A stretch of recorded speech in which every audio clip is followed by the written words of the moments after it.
Hello, and welcome to this episode of Ways to Change the Workplace with myself, Prina Shah. I love what I do. I'm a global leadership coach, a consultant, a trainer, a keynote speaker, a podcaster. I help you to develop your leaders, your teams, and I help you to optimize your organizational cultures. I'm here to help you find ways to change your workplace. Why? Because we spend more time in our waking day at work than we do with our loved ones. It has to be a good place to be. So in this podcast, you can expect a mix of interviews with amazing thought leaders and then some solo episodes from myself as well. Strap yourselves in. Hello, and welcome to this solo episode of the Ways to Change Your Workplace podcast with me, your host, Prina Shah. And today, I want to talk about what does it mean to lead the room as a CEO. Why am I talking about it? Because of the fact that I'm working with lots of executive teams at the moment, and I am helping a fair few CEOs to really take charge and lead the room. So I thought, hey, why not share this episode with you? So, what does it mean to lead the room as a CEO?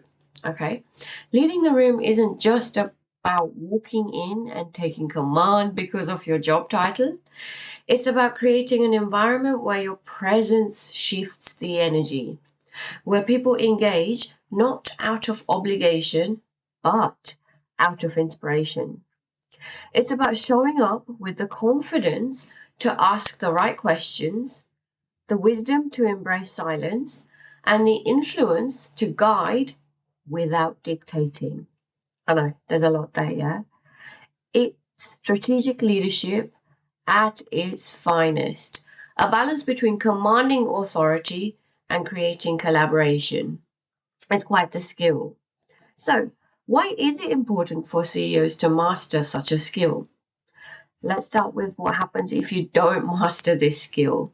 If you can't lead the room will lead you instead. Whether it's your executive team or your board, if you fail to create an atmosphere where people are energized, engaged, and inspired, you're not just losing control of the conversation, you're losing the ability to steer your organization in the right direction. It leads to decision-making bottlenecks, a lack of ownership from your own executive team, and ultimately, at the worst case, underperformance at every level of the business. So, on the flip side, if you do master how to lead the room, it's quite the skill, the benefits are massive. You will inspire more insightful conversations and better decision making. Your team will be more invested in solutions rather than constantly, drowning and delving into the problems. You will create a ripple effect where your leadership style cascades down the organization, improving culture, engagement, and performance. You will command not just respect, but loyalty as well. Your people will follow because they want to, not because they have to. That's what we all want, especially CEOs, right? So, in short, you're not just leading a meeting, you are setting the tone for how your entire organization shows up to challenges. So, how to lead the room. I've got a few techniques for you. Let's break it down. Enter like you belong there. So what do I mean by this? Walk into the room with purpose.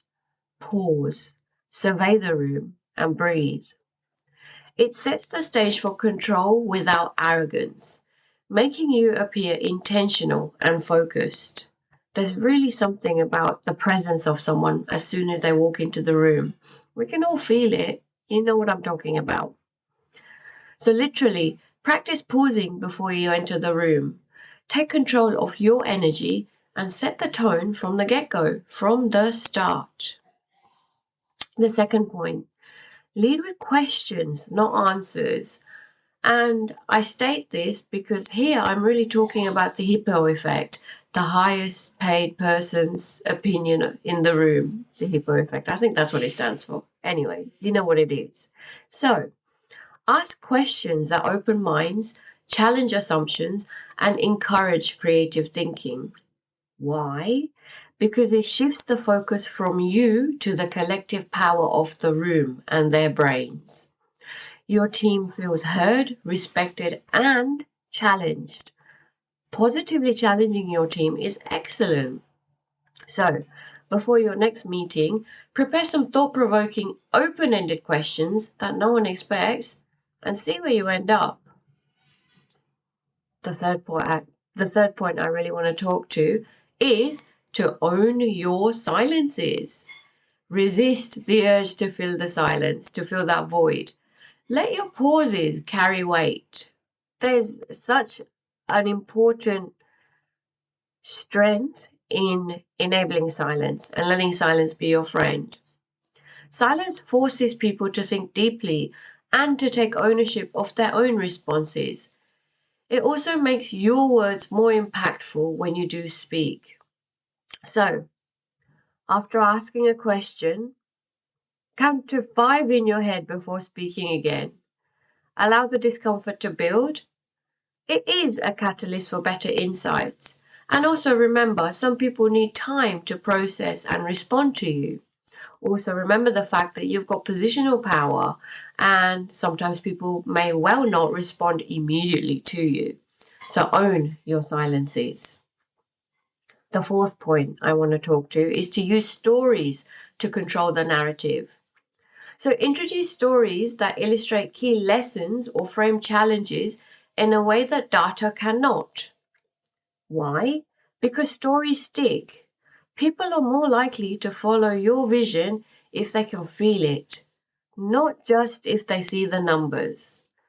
So turn your data into a story. Have a few go-to stories ready to deploy when you need to shift the conversation or to inspire action. I know some CEOs who have amazing anecdotes that they can just pull out when they need to. So have a little bit of a toolkit. Have stories in your arsenal, so to speak. Point number 5. Take the room's pulse and then set the tone. Read the energy in the room and then adjust your approach. So whether calming or energizing the group, as the CEO, you control the tempo. Your power is immense. The best leaders are thermostats, not thermometers. Think about that. The best leaders are thermostats, not thermometers. So take the room's pulse and then set the tone. Observe body language and adjust your own posture, your own tone, your own energy to steer the mood where it needs to go.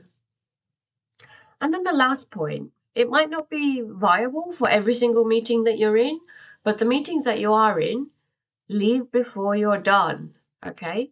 So end your involvement while the energy is high, if you are able to. Why?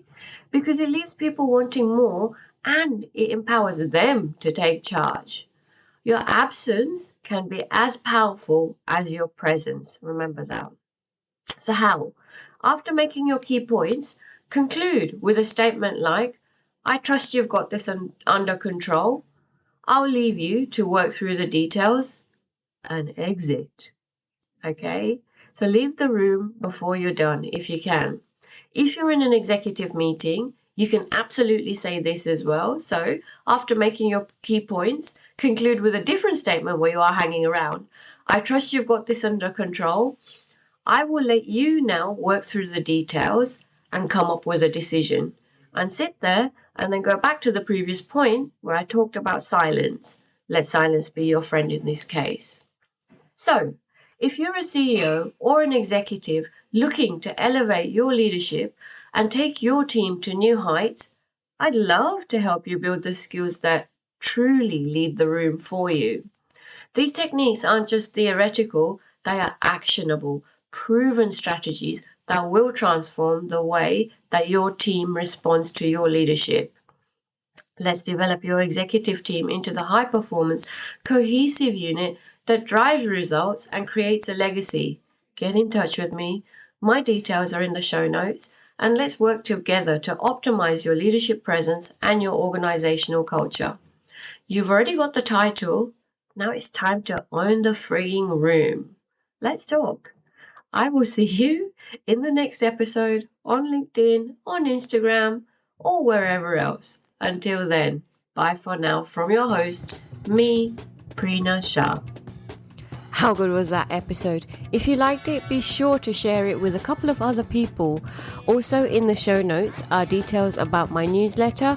Keep in touch. I send a newsletter out around once a month. It won't be spammy, it will be very practical.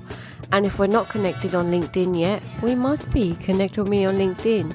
And on Instagram, I am prina.shah. I will see you somewhere else or in the next episode. Until then, goodbye.